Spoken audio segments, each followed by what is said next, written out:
there are, for hosters at least, and for the participants, some common pitfalls. One of them is, just have small words here to remind me, is that there are sometimes teams that are unable to install VMware to set up their routing. And so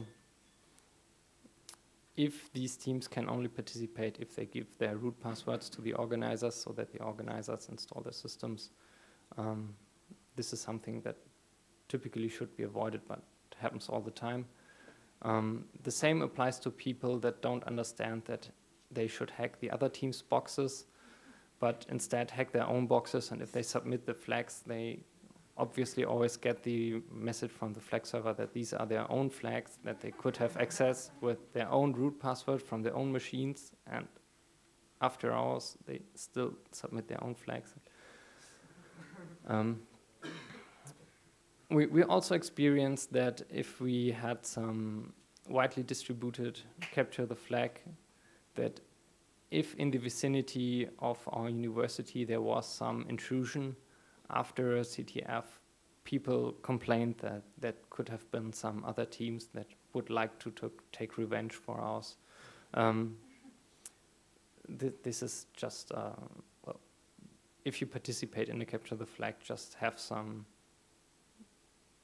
advice for the other people in your environment handy if they just complain that you or somebody else from the capture the flag hacked their system. And yeah, of course, capture the flags with too less or too much teams is obviously also no fun. From the technical point of view, there's just the typical points that can fail and spoil the fun out of capture the flag. The first is, of course, hardware and software failures. If hardware doesn't run, if software doesn't run, you're out of the game. Nearly no teams have some spare hot swap hardware or can set up a new software on the fly. Of course, side channel attacks on flags have to be avoided, so flags should be really random and not just something like MD5 sums of running integers or other predictable secrets. You should also avoid that people can sniff the other team's traffics, or otherwise they just sniff the flags that other teams submit and submit them their own. This also happens sometimes. Well, if you supply a VMware image, of course you have to take care that the keyboard layout is US and not German, that if the image boots for the first time, that it doesn't, the first thing that pops up is a FS check. You should delete all the vital information from bash history, and then of course make sure that no heat secrets for the players should be somewhere found in deleted files that can be found with the strings on def HDAR.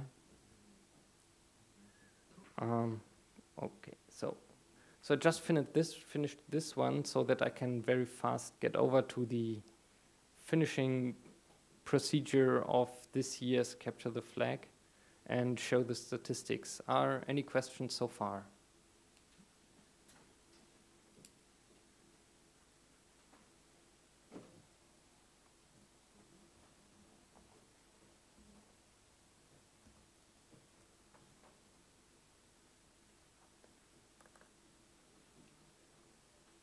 Okay, so here are the results, and is a little bit review on this year's 22C3 Capture the Flag.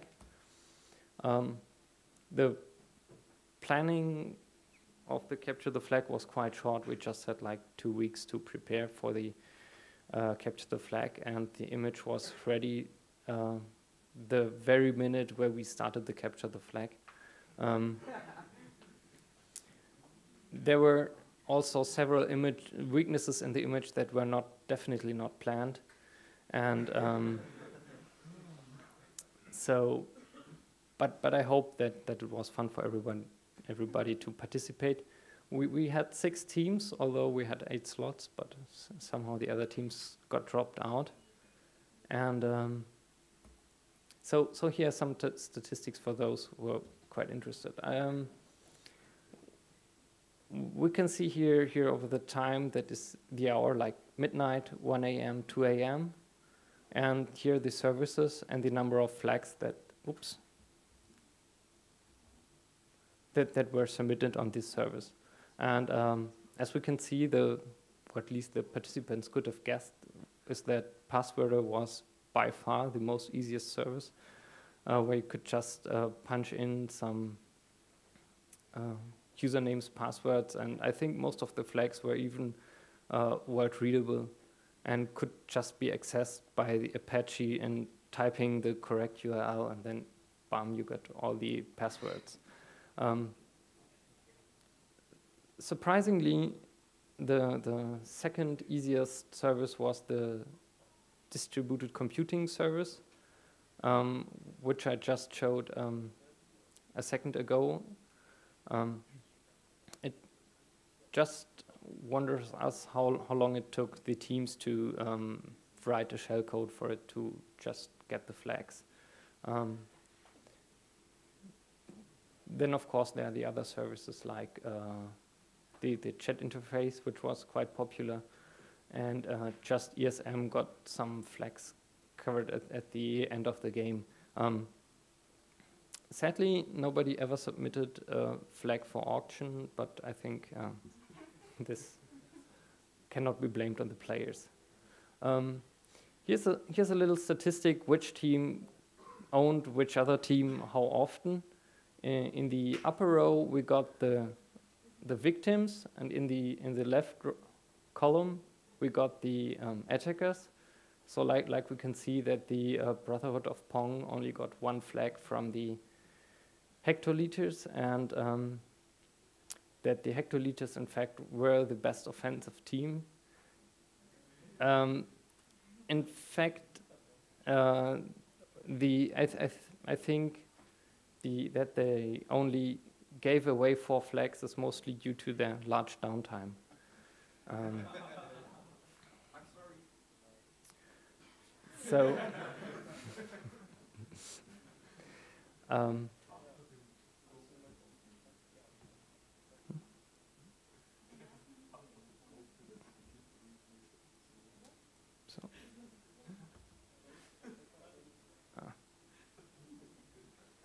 yeah, here's another display where we can see which team actually exploited which service. And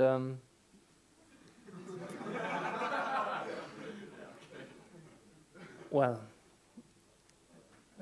surprisingly, EOF and LeChuck did not found the weaknesses in Passwordr, while EOF was the first team to exploit the very much more difficult distributed computing part. I think they could have got way more points by sticking with the easier services, but it's yes. Here's a overview on how the teams performed over the time, and a remarkable point is here where the hectoliters line stops scanning for like 1 hour. I think we all know why this happened. And yes, in fact, this is the one of the main reasons why they could not have won the game. But as I said, it's running services as root is one thing not to do. So yes.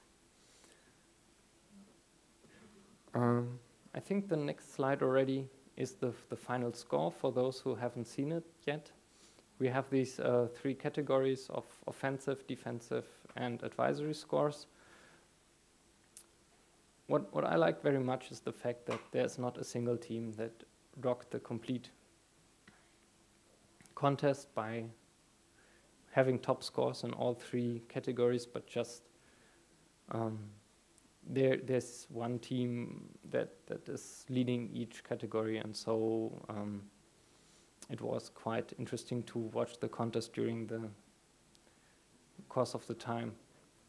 And especially there were some very strong changes in the positioning in the last minutes, so it couldn't have been better.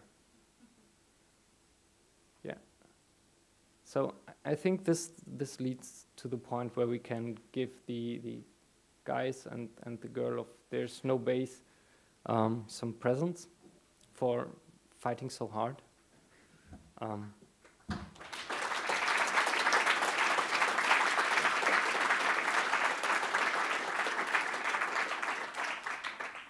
Especially, I think it's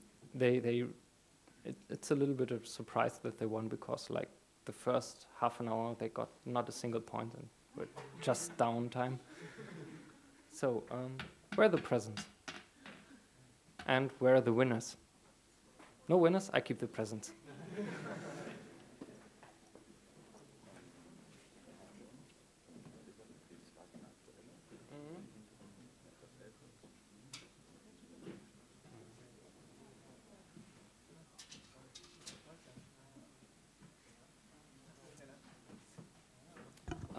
We got sponsored by an operating system, so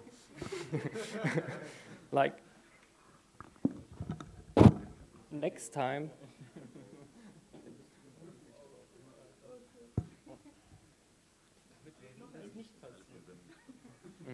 yeah, the shirts are sponsored from Wim from OpenBSD, and I think, well, maybe the next time we should pay contribution and do the service not on Linux but on OpenBSD. So here's a set of shirts from the OpenBSD guys to the winners.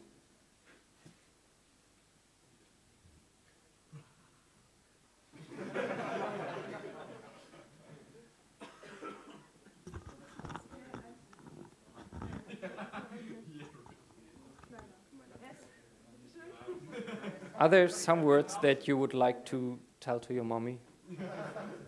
Somebody of your team?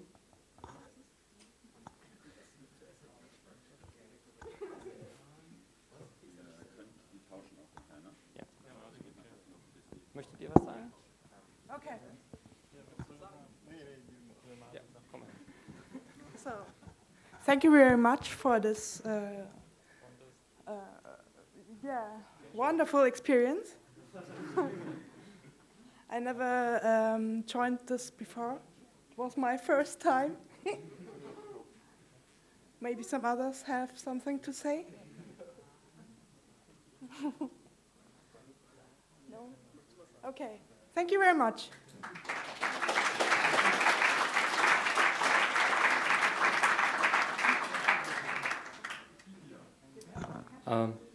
But of course, we got lots of more presents, at least for the second and the third team. If they are here, I don't know. If there's someone from the Brotherhood of Pong here? No? Okay. Oh, at least one. 2, 4, 4.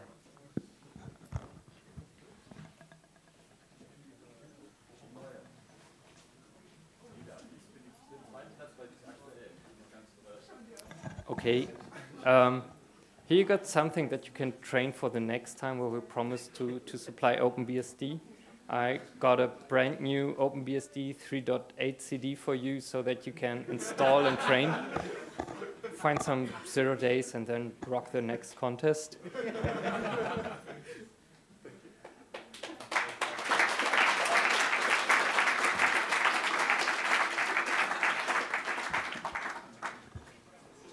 And is there any Chuck the Plant player? Check the team. Check the team.